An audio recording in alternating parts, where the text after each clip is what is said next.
Good evening, ladies and gentlemen. I'm your host, InaneDragon. And tonight, the reason for drinking is brought to us by reading Ren. I love you, babe, but sometimes I think Igor needs to keep you in his dungeon. These videos you find will cause brain damage. So, keep the lovely Ren close to your heart as we delve into the stupidity that is Subphotonic's video. The simple science experiment disproves the theory of gravity. Yo, here we go. Okay, what we're going to do here now is what I like to call flat earth science. We're going to do some flat earth science day. Today is flat earth science day, June 9th, 2017, 9:37 a.m. here in Pueblo, Colorado. No matter how often you say it, putting flat earth in front of science won't make you less of a fuckwit. I predict that you will still be objectively wrong on many levels and misrepresent those points on which you are actually correct. You will demonstrate little comprehension of science or its history. In short, you'll make an ass of yourself.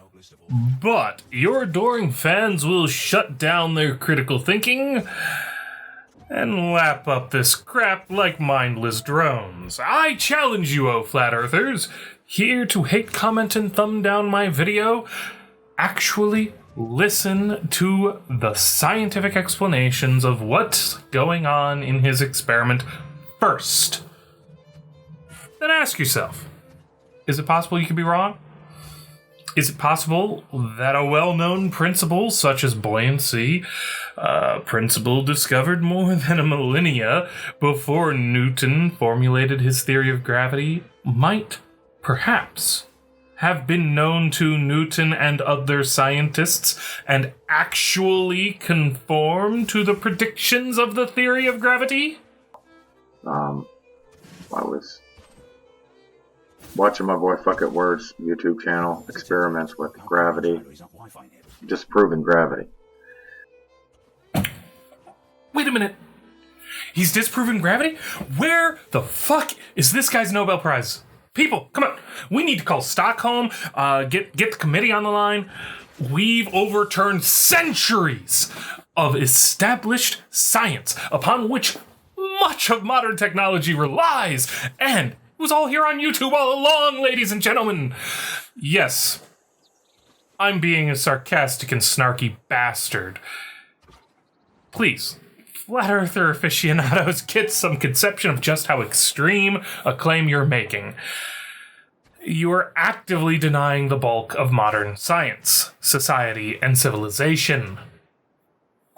That alone doesn't mean that you're wrong, but do you even begin to have an explanation for why no one believes you? One that addresses how your claims are blatantly at odds with, well, everyday experience. How does your cell phone work? Your GPS. Thanks to relativity, gravity is involved in navigating to your next Flat Earth Society meeting. This is the scale of the challenge you've brought on yourself, like it or not. And displaying relative density or density, dense force and buoyant force properties of electromagnetism. Wait.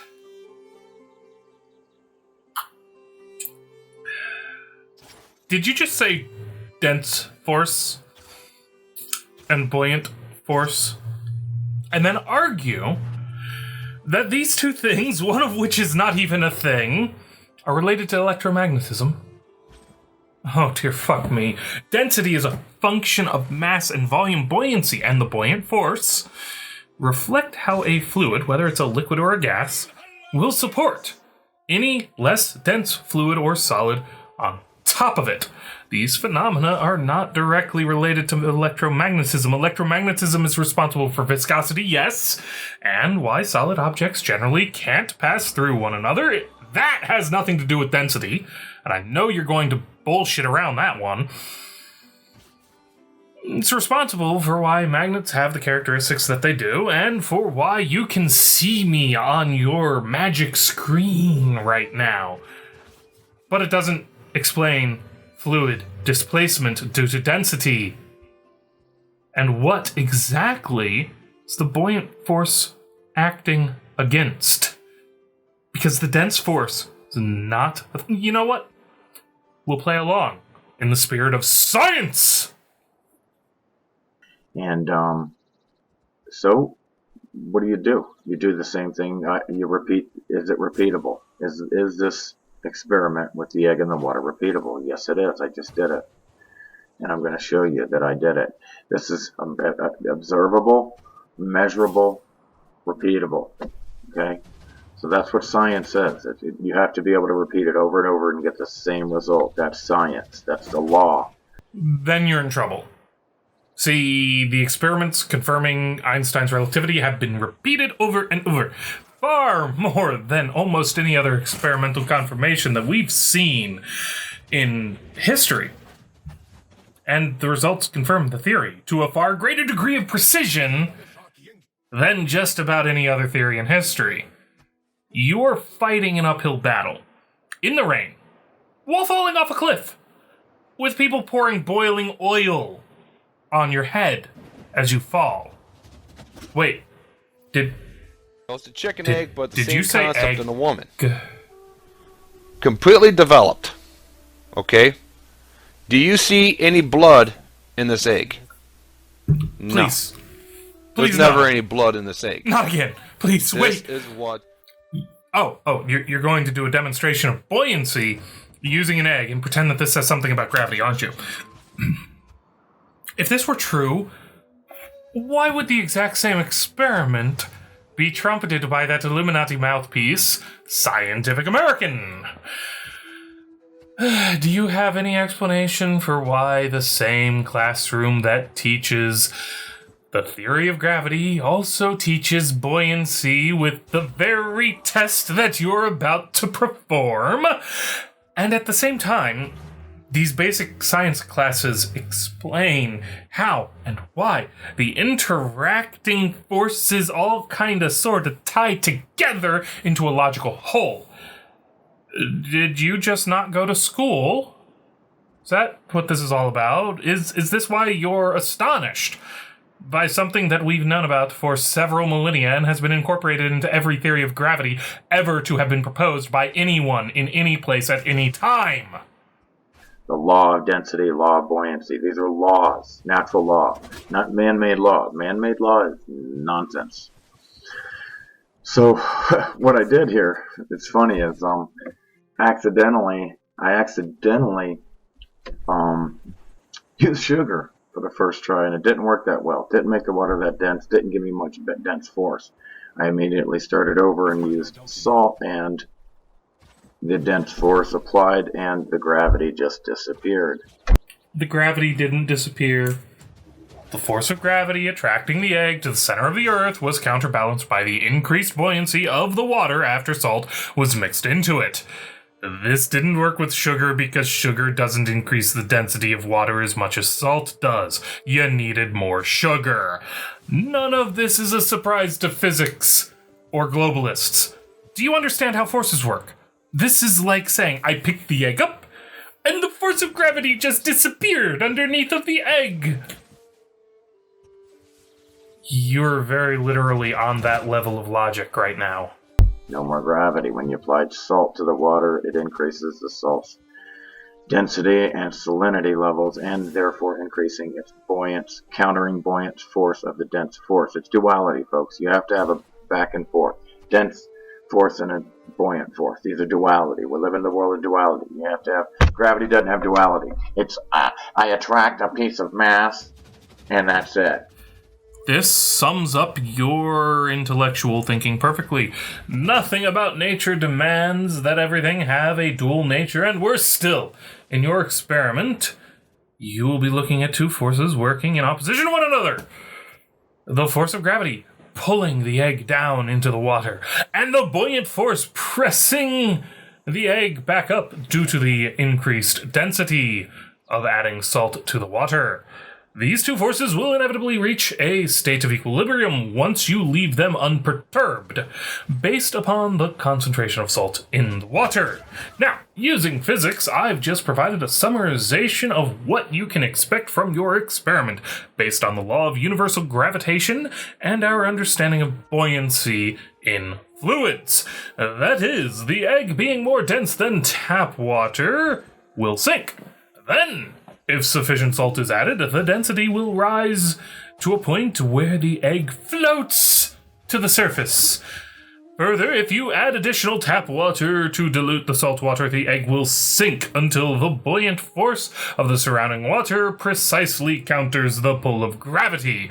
I can even model these outcomes mathematically for you, if you like. We'll save that for later. In the meantime, since the theory of gravity predicts these outcomes, I presume that you'll have something completely different?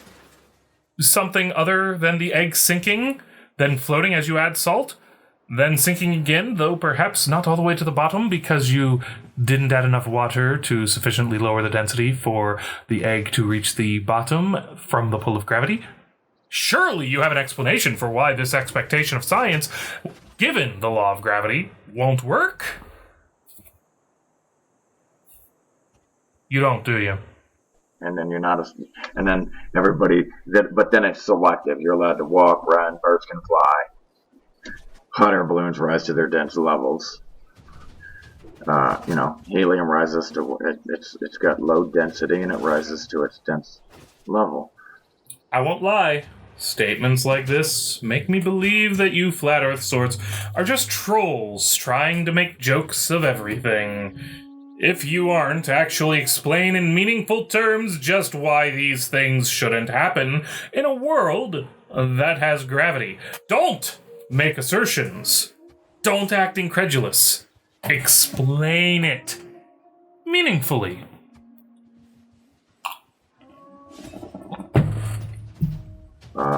Because the air above it is less dense than it is, and it has to find its level. If you drop a concrete block, it's denser than the air below it, and it will fall to the ground, which is more dense, and it finally stops. Experiment for you. Put that concrete block on a sheet of styrofoam. Styrofoam is less dense than a concrete block. If your hypothesis is correct, then the concrete block will settle all the way through the styrofoam. If it doesn't, then you're wrong and you should reevaluate your hypothesis. Don't believe that the styrofoam is less dense than a concrete block? Put them both in a fucking tub full of water. Which floats and which sinks? Congrats, the concrete block is denser than styrofoam, but if density is all there were to it, then it should sink all the way through the styrofoam. So here we go. Yo, here we go. So we have a glass of water, a pitcher of water here, as you can see. The egg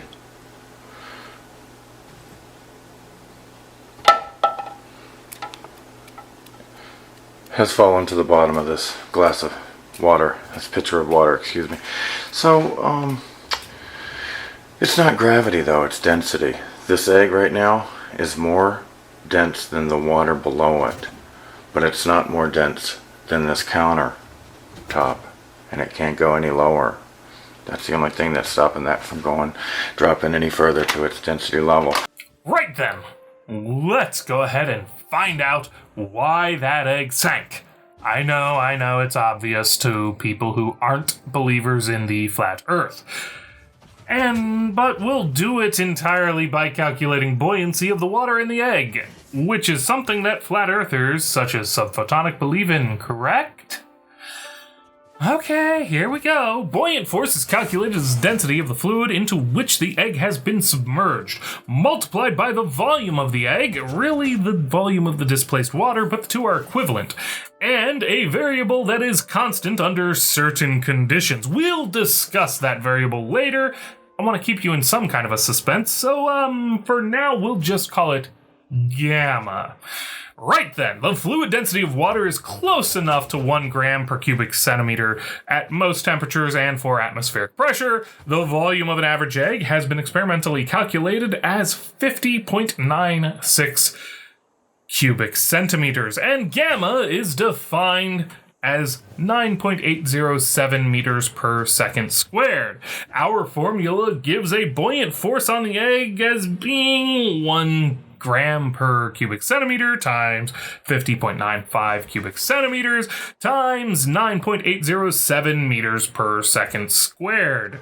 The centimeters cubed cancel out, leaving 0.4996 grams meter per second squared, or right around 0.5 newtons of force from buoyancy. So in flat earther land, why does the egg sink? Because we have to look at the net force upon the egg. We've just calculated the buoyant force pushing up, so now we need to calculate what I suppose this fellow must be calling the dense force of the egg pulling down. It's the same formula, by the way. It's the relative buoyancy of the egg, and we've known this since the time of the ancient Greeks. We've called it Archimedes' principle. But instead of the density of water, we need the density of an egg, which is approximately 1.031 grams per cubic centimeter from the latest experimental data which I could find. Density and volume of the egg will vary egg to egg, so our numbers won't perfectly match his experiment, since he failed to determine the mass or the volume of the egg. We'll run the numbers again, and this time we get about 0.52 newtons of force pulling the egg down. The net difference between the two is 0.02 newtons in favor of the dense force. And miracle of miracles, the egg sinks because the net force is downwards. By the way, what formula did I use? We rounders use it too. It was derived a very long time ago, and it's the only formula I know to calculate the buoyancy of an object and the buoyant force acting on the object. So look in the links below for that, because when you read it, you'll laugh.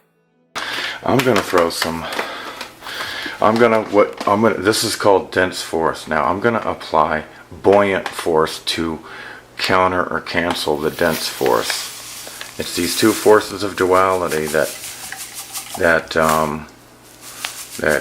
cancel each other out.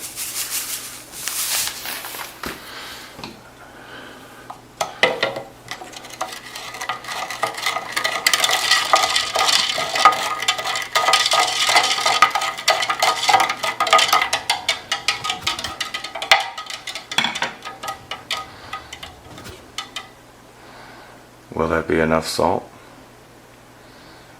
to create enough buoyant force?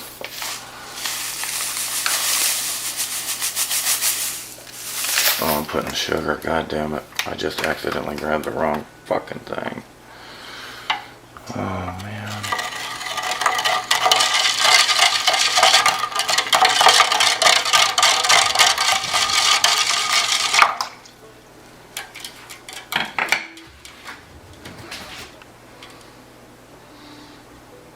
I needed to apply salt.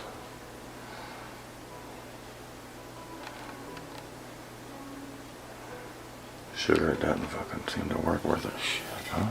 I mean, that ain't working. The reason that it's not working is that sugar is significantly less dense than salt. Sugar has a density of 1.587 grams per cubic centimeter. You haven't added enough sugar to raise the density of the water to exceed the 1.031 grams per cubic centimeter of the egg. But since the sugar density is greater than the egg density, you might have a chance depending on how much sugar you can dissolve into water. You're trying to float an egg, so the density that you need is greater than 1.031 grams per cubic centimeter. Let's shoot for 1.04 just to be on the safe side. Looks like you've got a decent-sized pitcher there. Let's call it, 2.5 liters or 2,500 milliliters for those who don't know the conversions. Now, density is mass divided by volume, and knowing this, we can figure out how much sugar we need to add to those 2.5 liters. The basic formula looks like this. If density is mass divided by volume, then volume is mass divided by density. So the formula can be rewritten to remove one of the variables like so. Solving for MS, we find about 300 grams of sugar will be needed to float that egg. About 20% of your typical 4-pound bag of sugar, then. And it needs to all dissolve. I saw that sugar layer at the bottom of your pitcher. So it sounds like you should have kept adding sugar. It would have worked if you had the necessary temperature conditions and enough sugar. It looks like you've got, what? Couple of... You haven't even dissolved it all. Perseverance is the key to scientific endeavors. Try harder. Yo. Here we go. Pipe down. Will you pipe down? Thank you. Here we go. This is a pitcher of water. And then there's an egg at the bottom. And it's at the bottom because it's denser than the water below it. And it falls down to the counter here where it's more dense and it stops. It's only density. It has nothing to do with gravity. Does not exist. And I'm going to prove it right now. What we're going to do here is that's dense force. And we're living in the world of duality, so you're going to have your countering buoyant force. So if we apply a little salt, it'll increase the buoyancy of the water. Okay? And then I'm applying buoyant force. Buoyant force to the dense force to counter out the dense force.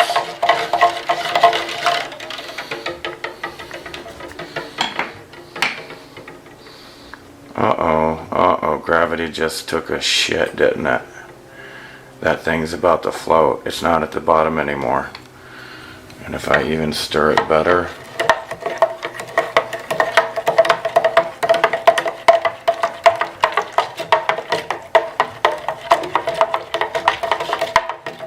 God damn, if I don't break it. If I don't break the motherfucker first. I applied salt. And now it's floating. So, I guess salt is anti-gravity, right? I guess salt's anti-gravity? Morons? Look, I just created anti-gravity. All I did was I countered the dense force with the buoyant force. No, not really. See, you changed the buoyancy of the water by adding salt. Agreed. But this only increases the buoyant force applied by the water, in opposition to what you're calling the dense force. So, let's see the numbers again. Salt has a density of 2.165 grams per cubic centimeter, and you didn't use nearly as much water. Let's call it 1,000 milliliters to make the math simple. So, we have that formula for the solution's density again, but with a different density. Turns out you only need about 76 grams of salt to get to 1.04, but it looks like you've used a bit more, if we're honest. Even a measly 100 grams would boost the buoyancy to 1.051 grams per cubic centimeter. So, is this anti-gravity? Have you defeated Newton's law of universal gravitation? Well, why does dense water make the egg float again? It's because it's applying buoyant force. In opposition to... what did you call it again? That's right, the dense force, which I can only assume is the formula we derived from Archimedes' formula, which we used earlier to show why the egg sinks. So our force formula looks like this. We're subtracting the force pulling the egg down from the force pushing the egg up. Even before I add our mystery value gamma, we can tell that this is going to result in the egg floating. But here's where things get problematic for flat earthers. We can't turn the values on the right into forces without using gamma. And just knowing that forces are gram meters per second squared, we know that gamma is an acceleration. And I gave you that value earlier, 9.807 meters per second squared. I get the feeling that the rounders watching are chuckling under their breath because they've keyed into what's going on here. The thing is, when you were force taught about density, buoyancy, and how to solve for each in middle school, well, we didn't call it gamma back then, we called it G. And we call it that because it's the acceleration imposed upon all objects by Earth's gravity! In other words, in order to solve for your dense force, you would have to reinvent gravity because density alone is not a force. And you've come full circle. You just proved gravity in the most rigorous way possible, experimentally! Say it with me now. Subphotonic's dense force is... Since you just falsified your own position, we aren't going to waste people's time with the other 9 or so minutes of your video. Ladies and gentlemen, I implore you to think not only critically, but thoroughly. Density alone would never have solved these equations and actually explained why the egg sinks or floats. It is only when you take into account the effect of gravity that this experiment makes any sense at all. When someone shows you an experiment like this, and they can't explain it beyond assertion and woo, like density and duality of forces and electromagnetism did it, call them out. Make them show you their work. Y'all are smart enough to ask questions. Don't stop asking just because you have a pat answer that makes you feel better. As long as you just don't think about how stupid it is. I'll prove it to you. I couldn't help noticing the sheer number of people commenting, claiming that this failure to achieve buoyancy with sugar proves the relationship between density and electromagnetics. Well, follow me over to my laboratory, and I'll prove you wrong experimentally. Here we are in beautiful Inane Laboratories, and we're going to recreate the water test. We have our egg. To prove that it's sugar, we actually have sugar cubes. And we don't just have water, we have distilled water. So it's even more pure. And we can be sure that I didn't introduce any evil conductive shit. Now, based on my calculations, for 1 liter of water, I'm going to need 150 grams of sugar. It's a lot of sugar.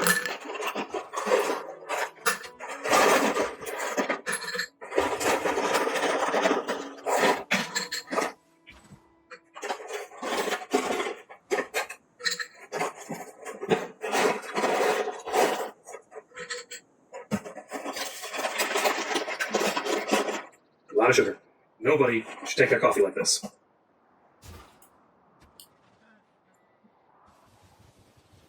So there we have it, 147.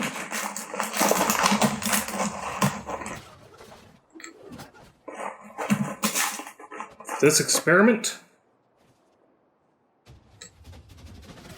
is close enough.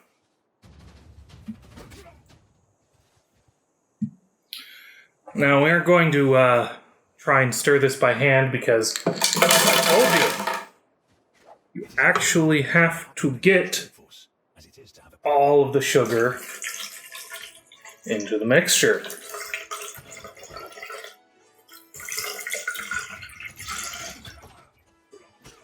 Don't know what Subphotonic was thinking, trying to do this just a spoon. If you're gonna do it right.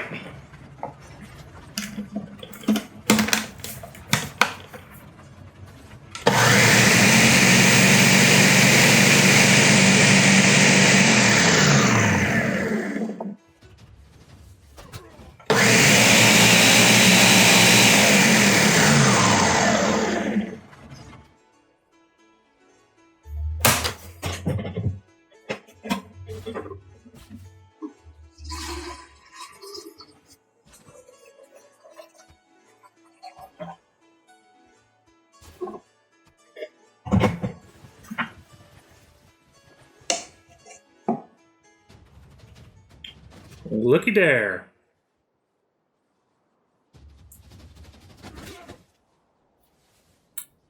So there you have it, ladies and gentlemen. This experiment has demonstrated that a non-conductive substance such as sugar will work just as well as a conductive one. So it's false to say that density and buoyancy are related to electromagnetism.